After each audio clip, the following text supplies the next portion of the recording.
ഹരേ കൃഷ്ണ. എല്ലാവർക്കും മാധവത്തിലേക്ക് സ്വാഗതം. നമ്മൾ കഴിഞ്ഞ ദിവസം ശ്രീ പാർവതീ ദേവിയുടെ അവതാര കഥയും ദേവി തപസ് ചെയ്യുന്ന ഭാഗവും ഭഗവാന്റെ തപസ്സും സനകാദികൾ ഭഗവാൻ പരമേശ്വരനെ കാണാൻ വന്നതും അവർക്ക് വിദ്യ ഉപദേശിച്ചു കൊടുത്ത ഭാഗവുമാണ് പറഞ്ഞു നിർത്തിയത്. ഇനി ബാക്കി ഭാഗം നമുക്ക് നോക്കാം. ത്രിലോകങ്ങളെയും കീഴടക്കി വാണരുളുന്ന ശൂരപത്മാസുരൻ്റെ ദുർഭരണം നാൾക്കുനാൾ അസഹ്യമായി വന്നു. ദേവന്മാരും ഭൂലോകവാസികളും അവൻ്റെ നീതിരഹിതമായ ആക്രമണങ്ങൾക്ക് ഇരയായി. ശൂരപത്മാസുരനും മന്ത്രിമുഖ്യനായ ധർമ്മകോപനും കൂടി ദേവന്മാരെ വിചാരണ ചെയ്യാൻ തുടങ്ങി. അവർ സൂര്യചന്ദ്രന്മാരെയും യമദേവനെയും പരിഹസിച്ചു, അവരെ ഭയപ്പെടുത്തി. അതുകണ്ട് അവർ ആനന്ദിച്ചു. അസുര സാമ്രാജ്യത്തിനുള്ളിൽ സൂര്യതാപം ഏൽക്കരുതെന്ന് ധർമ്മകോപൻ നിർദ്ദേശിച്ചു. ഭയസംഭ്രമങ്ങളോടെ സൂര്യദേവൻ ഓടിമറഞ്ഞു. അടുത്തത് ചന്ദ്രഭഗവാന്റെ ഊഴമായിരുന്നു. അത്രി മഹർഷിയുടെയും അനസൂയാദേവിയുടെയും പുത്രനായ ചന്ദ്രനോട് തൻ്റെ സാമ്രാജ്യത്തിൽ ഇനി വൃദ്ധിക്ഷയങ്ങൾ പാടില്ല എന്നായിരുന്നു അസുരരാജൻ്റെ കൽപ്പന. കാഴ്ചയ്ക്ക് ഭയങ്കരനായ യമധർമ്മന് യഥാകാലം ജീവികളുടെ പ്രാണൻ അപഹരിക്കുകയാണല്ലോ ജോലി. എന്നാൽ തൻ്റെ വാഴ്ച ത്രിലോകങ്ങളിലും നിലനിൽക്കുന്ന കാലത്തോളം യമധർമ്മൻ ആരുടെയും പ്രാണനെടുക്കാൻ പാടില്ല എന്ന് ശൂരപത്മാസുരൻ നിർദ്ദേശിക്കുന്നു. പിന്നീട് അവർ ദേവേന്ദ്രൻ്റെ നേരെ തിരിഞ്ഞു. പരിഹാസവചനങ്ങൾ കൊണ്ട് ധർമ്മകോപനും ശൂരപത്മാസുരനും ദേവേന്ദ്രനെ പരിഹസിച്ചു. ദേവേന്ദ്രനെ സമുദ്രത്തിൽ നിന്നും മീൻ പിടിച്ച് അസുരഭവനങ്ങളിൽ വിതരണം ചെയ്യാൻ നിയോഗിച്ചു. ദേവരാജൻ എന്ന് പറഞ്ഞിട്ടൊരു കാര്യവുമില്ല. ദേവലോകം ഇപ്പോൾ അസുരരാജൻ്റെ പിടിയിലാണ്. അവിടെ അയാളുടെ ഇച്ഛയെ നടക്കൂ. ദേവേന്ദ്രനുൾപ്പെടെ സകല ദേവന്മാരും അസുരന്മാർക്ക് വിടുപണി ചെയ്യണം. ദേവേന്ദ്രനു ശേഷം അസുരരാജനു മുമ്പിൽ ഹാജരാക്കപ്പെട്ടത് അഗ്നിദേവനായിരുന്നു.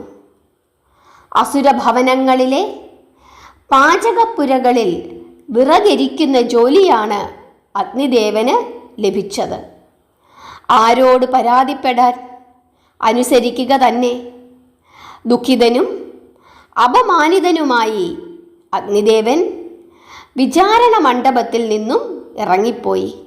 തുടർന്ന് അവിടേക്ക് നയിക്കപ്പെട്ട ബ്രഹ്മദേവനും കണക്കിന് പരിഹാസമേറ്റുവാങ്ങി.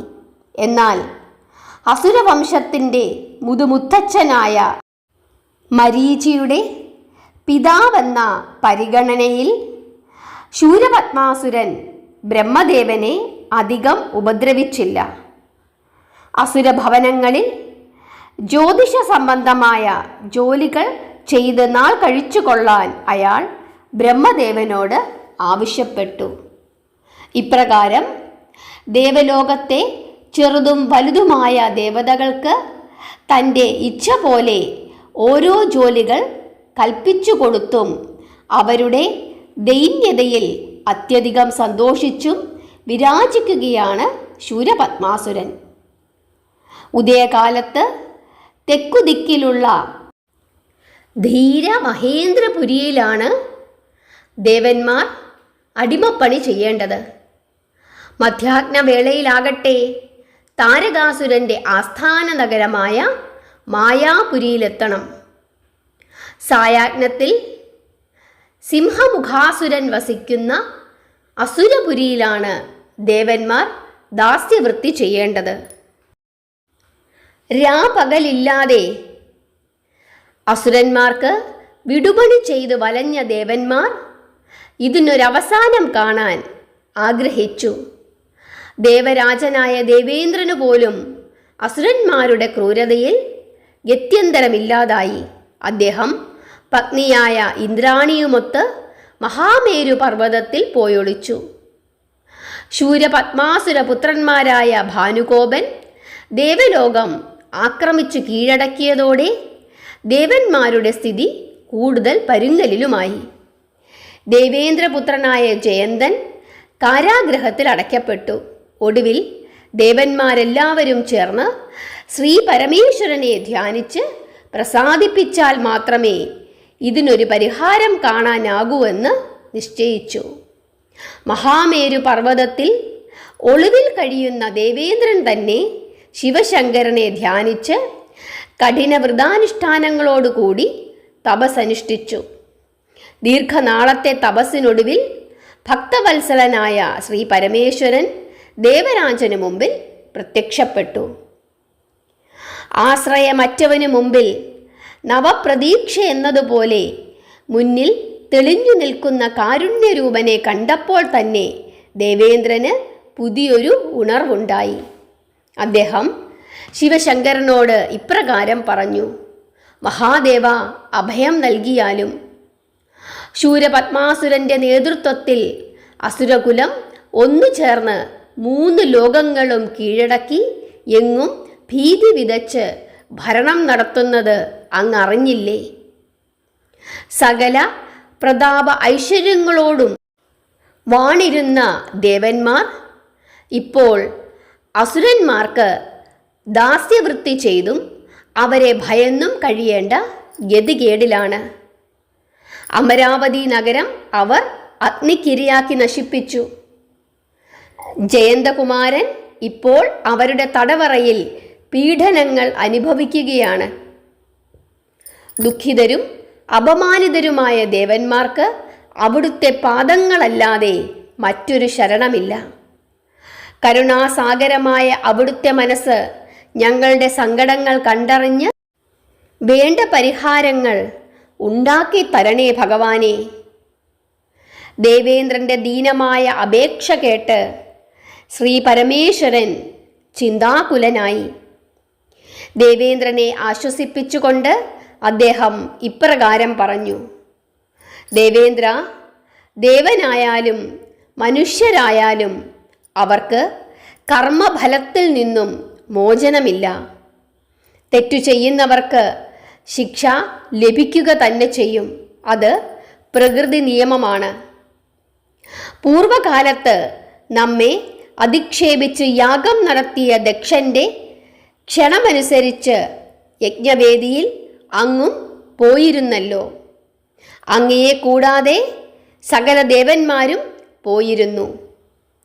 അനുചിതമായി അന്ന് യാഗാംശം കൈക്കൊണ്ടതിന് അനുഭവിക്കേണ്ടിയിരുന്ന ശിക്ഷയാണ് ഇപ്പോൾ നിങ്ങൾ അനുഭവിക്കുന്ന ഈ ദുരിതങ്ങൾ. കർമ്മഫലത്തിൽ നിന്നും മോചനം നേടാൻ സാക്ഷാൽ ഈശ്വരന്മാർക്ക് പോലും കഴിയുകയില്ല. ഭഗവാന്റെ വാക്കുകൾ കേട്ട് അത്യന്തം ദീനനായി തീർന്ന ദേവേന്ദ്രൻ എന്തു പറയുമെന്നറിയാതെ ഭഗവാന്റെ തിരുമുഖത്തേക്ക് നോക്കി നിന്നു. താനും കൂട്ടരും അകപ്പെട്ടിരിക്കുന്ന ദുർവിധിയിൽ നിന്ന് മോചനം നേടാൻ ഒരു മാർഗവും ഇല്ലേ എന്ന് ദീനമായി ചോദിക്കും വിധം അദ്ദേഹം ഭഗവാന്റെ നേർക്ക് കണ്ണുയർത്തി കൈകൂപ്പി നിന്നു. അതുകണ്ട് ശ്രീ പരമേശ്വരൻ ഇപ്രകാരം പറഞ്ഞു: ദേവരാജൻ, അങ്ങ് ദുഃഖിക്കണ്ട. നാം ഇതിന് പരിഹാരം കാണുന്നുണ്ട്.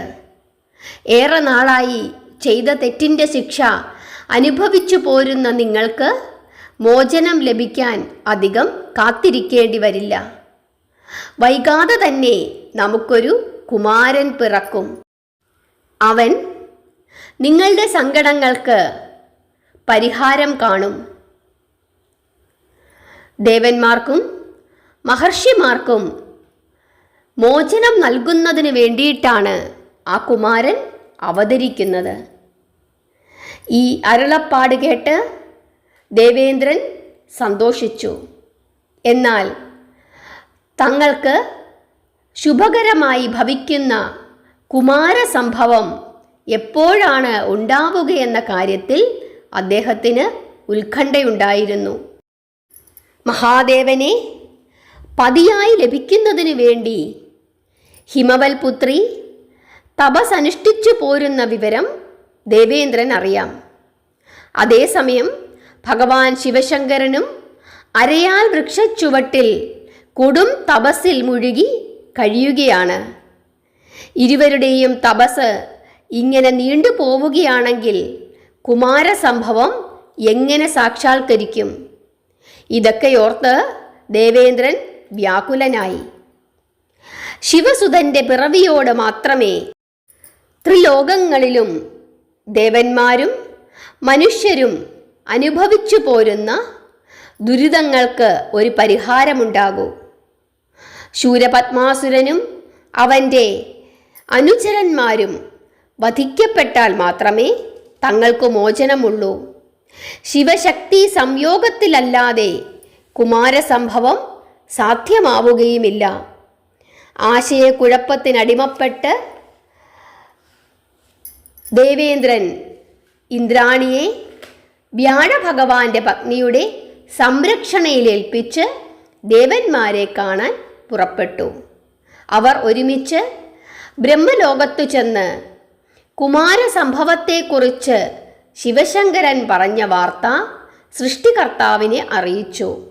എന്നാൽ ശിവപാർവതിമാർ സംഗമിക്കാത്തിടത്തോളം കാലം അങ്ങനെയൊന്ന് സാധ്യമാവുകയില്ലല്ലോ എന്ന് തൻ്റെ ആശങ്കയും അദ്ദേഹം ബ്രഹ്മദേവന് മുമ്പിൽ അവതരിപ്പിച്ചു. ലോകകാരണനും സകലതിൻ്റെയും നിയന്താതാവുമായ പരമ്പൊരുളാണ് ശ്രീ പരമേശ്വരൻ. അവിചാരിതമായി വന്നുഭവിച്ച വിപത്തുകൾക്ക് അടിമപ്പെട്ട് ദേവേന്ദ്രൻ്റെ ബുദ്ധി മന്ദീഭവിച്ചു പോയതാണ് അദ്ദേഹത്തിൻ്റെ ആശങ്കകൾക്ക് കാരണമെന്ന് ബ്രഹ്മദേവൻ തിരിച്ചറിഞ്ഞു.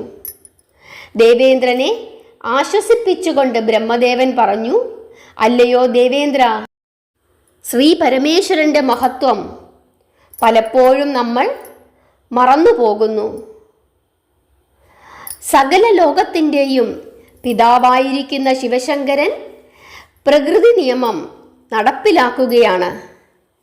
അജ്ഞത കൊണ്ടോ അഹങ്കാരം കൊണ്ടോ ദക്ഷയാഗത്തിൽ നാം പങ്കെടുത്തു. മഹേശ്വരൻ്റെ വാക്കുകളെ ധിക്കരിച്ച് നാം ചെയ്ത അപരാധത്തിനുള്ള ശിക്ഷയാണ് ഇപ്പോൾ അനുഭവിച്ചുകൊണ്ടിരിക്കുന്നത്. ശൂരപത്മാസുരനും അവൻ്റെ കിങ്കരന്മാരും ആ വിധി നടപ്പിലാക്കുന്നതിനുള്ള ഭഗവാന്റെ ഉപകരണങ്ങൾ മാത്രമാണ്.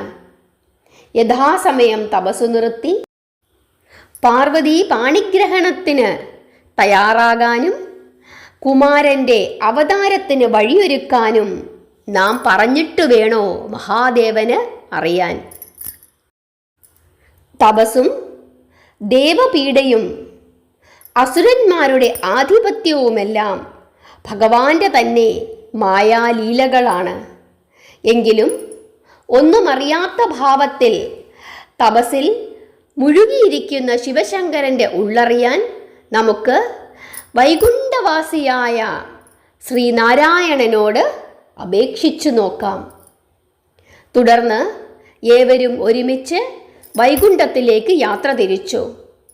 ഭഗവാൻ ശങ്കരൻ്റെ കഠിന തപസ് അവസാനിപ്പിക്കുവാൻ വിളംബമെന്തെന്നറിയാൻ ദേവന്മാർ ജിജ്ഞാസുക്കളായിരുന്നു. പാർവതീ പരിണയം എപ്പോൾ നടക്കുമെന്നും അനന്തരം കുമാരസംഭവം എപ്പോൾ നടക്കുമെന്നും അറിയാൻ അവർ കാതോർത്തു. ശിവശക്തി സംഗമത്തിൽ നിന്ന് ജാതനാകുന്ന ദേവചൈതന്യത്തിനു മാത്രമേ തങ്ങളുടെ മേൽ അശനിപാതം പോലെ വന്നു ഭവിച്ചിരിക്കുന്ന അസുരന്മാരുടെ ആധിപത്യത്തിൽ നിന്നും മോചനം നൽകാൻ കഴിയൂ എന്ന് അവർ മനസ്സിലാക്കിയിരുന്നു. അതിനാൽ എല്ലാ പ്രതീക്ഷയും കുമാരസംഭവമെന്ന ഏക ലക്ഷ്യത്തിലർപ്പിച്ച് അതിനായി പ്രാർത്ഥിച്ചുകൊണ്ട് അവർ വിഷ്ണു ഭഗവാനെ തേടിപ്പോയി. ബ്രഹ്മദേവനിൽ നിന്നും വിവരങ്ങളെല്ലാം സവിസ്തരം കേട്ടറിഞ്ഞ മഹാവിഷ്ണു ഇപ്രകാരം അരുളി ചെയ്തു: ബ്രഹ്മദേവ, ഇന്ദ്രാദികളെ, ജ്ഞാനമൂർത്തിയായ ഭഗവാൻ ശങ്കരൻ ജ്ഞാനപാദ മഹാത്മ്യങ്ങൾ സനകാദികളെയും ലോകരെയും അറിയിക്കാൻ മൗനത്തിലാണ്ട് ചിന്മുദ്രാലങ്കൃത ഭാവത്തിൽ യോഗചര്യയിൽ ഇരിക്കുകയാണ്. മൗനത്തിൽ നിന്ന് ഉണരാനും യോഗസാധന വെടിഞ്ഞ് പാർവതീദേവിയിൽ ആസക്തിയുണരാനും ജ്ഞാനം അകലുകയും മോഹം ഉദിക്കുകയും വേണം. അതുകൊണ്ട് മായാവിഭ്രമങ്ങളുടെ കാരകനായ മന്മഥനെ ഈ ലക്ഷ്യത്തിനായി നിയോഗിക്കുക. അവൻ്റെ പുഷ്പസായകങ്ങൾ ശിവചിത്തത്തെ വ്യതിചലിപ്പിക്കാതിരിക്കുകയില്ല. ഭഗവാൻ മഹാവിഷ്ണുവിൻ്റെ യുക്തമായ മറുപടി കേട്ട് ബ്രഹ്മാദികൾക്ക് ആശ്വാസമായി. അവർ ഉടൻ തന്നെ ഭഗവാന്റെ മനസ്സിളക്കാൻ കാമദേവനെ നിയോഗിക്കുന്നതിന് പുറപ്പെട്ടു. ഹരേ കൃഷ്ണ. ബാക്കി ഭാഗം നമുക്ക് അടുത്ത ദിവസം നോക്കാം. വളരെ മനോഹരവും ഭക്തി നിർഭരവുമായ ഭാഗങ്ങളാണ് ഇനി അങ്ങോട്ട് മുമ്പോട്ട് പോകുന്നത്.